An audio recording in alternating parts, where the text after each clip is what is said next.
শ্রাবণ মাসে ভুলেও খাবেন না এই 5টি খাবার। সারা বছর রোগে ভুগবেন, জীবনে দুর্ভাগ্য নামবে, অর্থ নাশ হবে। আমরা প্রত্যেকেই জানি যে শ্রাবণ মাসটি হচ্ছে দেবাদিদেব মহাদেবের মাস। মহাদেবের ভক্তরা সারা বছর অপেক্ষা করে থাকে এই মাসটির জন্য। এই মাসটির প্রত্যেকটি দিনই ফলপ্রদায়ী। এই মাসে মন্দিরে ভিড় জমান মহাদেবের ভক্তরা। মনে বিশ্বাস থাকে যে এই মাসে দেবাদিদেব মহাদেব তার ভক্তদের ডাকে সাড়া না দিয়ে থাকে না।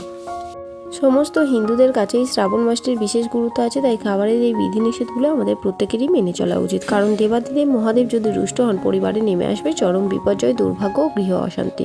নমস্কার বন্ধুরা, আমি শিপ্রা। সবাইকে স্বাগত জানাচ্ছি শিপ্রা সিম্পল ব্লগে। বন্ধুরা, আশা করছি ঈশ্বরের আশীর্বাদে প্রত্যেকেই ভালো আছেন এবং সুস্থ আছেন।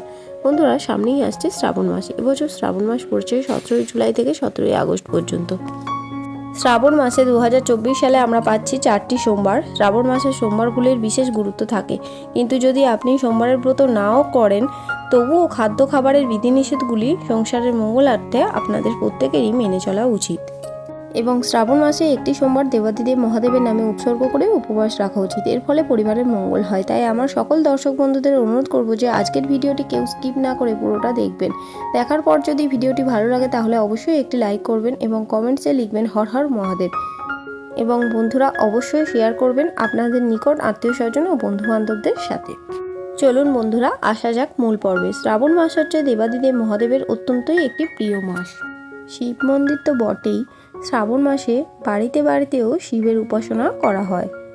সাধারণত গঙ্গা জল ও দুধ দিয়ে রুদ্রাভিষেক করে শিবের পুজো করা হয়, আর এটাই সবচেয়ে শ্রেষ্ঠ উপায় বলে মনে করা হয়। শাস্ত্র অনুযায়ী জলাভিষেক করলেও শ্রাবণ মাসে মনস্কামনা পূর্ণ হয়। শ্রাবণ মাসে শিবকে সন্তুষ্ট করতে কোনো ত্রুটি রাখেন না শিবের ভক্তগণ। কিন্তু শ্রাবণ মাস কেন এত গুরুত্বপূর্ণ অনেকেই জানেন না। পৌরাণিক কাহিনী অনুযায়ী শ্রাবণ মাসেই সমুদ্র মন্থনের ঘটনা ঘটেছিল। সমুদ্র উত্থিত হলাহল বীজ থেকে গোটা ধরিত্রীকে রক্ষা করবার জন্য স্বয়ং মহাদেব তার নিজ কণ্ঠে ধারণ করেছিলেন। বিষের প্রভাবে মহাদেবের কণ্ঠ নীল হয়ে গিয়েছিল। এই কারণেই মহাদেবের অপর নাম নীলকণ্ঠ।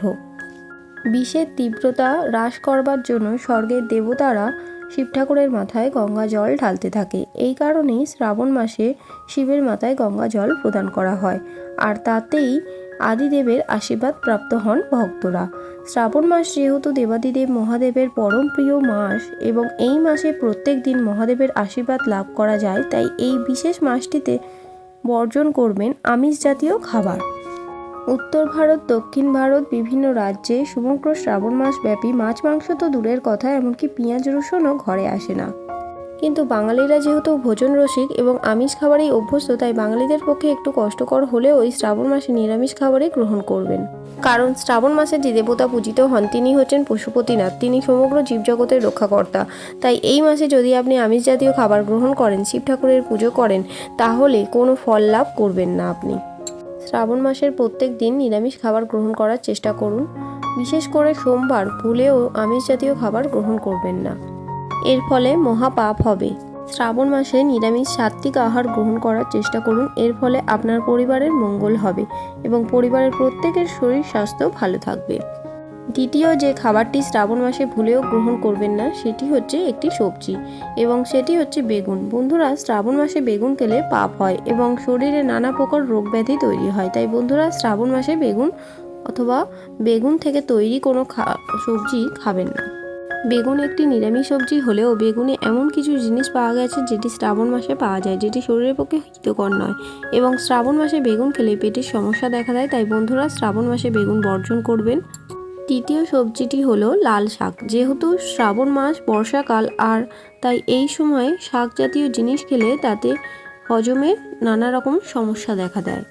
তাই বন্ধুরা, শ্রাবণ মাসে বর্জন করবেন বেগুন। শ্রাবণ মাসে সুস্থ থাকতে চাইলে বর্জন করবেন লাল শাক।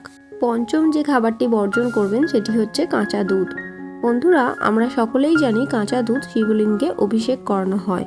যেহেতু কাঁচা দুধ শিবলিঙ্গের উপর সমর্পিত, তাই কাঁচা দুধ ভুলেও আপনারা শ্রাবণ মাসে গ্রহণ করবেন না। কাঁচা দুধে এই সময় এক প্রকার ব্যাকটেরিয়া পাওয়া যায় যেটি শরীরের পক্ষে ক্ষতিকর, তাই কাঁচা দুধ সেবন করবেন না শ্রাবণ মাসে। শ্রাবণ মাসে অত্যধিক তেল মশলা জাতীয় খাবার বা বাইরের খাবার, পেঁয়াজ রসুন জাতীয় খাবার গ্রহণ করবেন না। কম তেল মশলাযুক্ত খাবার গ্রহণ করবেন শ্রাবণ মাসে।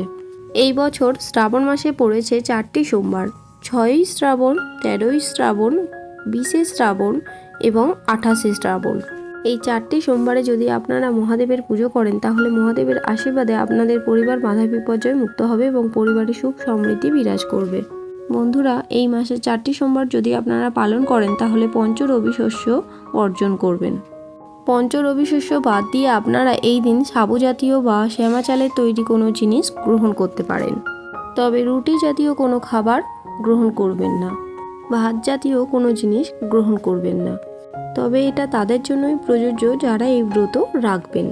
আজকের পর্বটি আমি এখানেই শেষ করছি। আশা করছি ভিডিওটি আপনাদের ভালো লাগলো এবং একটু হলেও উপকারে আসলো। ভিডিওটি ভালো লাগলে অবশ্যই লাইক, কমেন্টস এবং শেয়ার করবেন এবং চ্যানেলে যদি নতুন হন অবশ্যই চ্যানেলটিকে সাবস্ক্রাইব করবেন।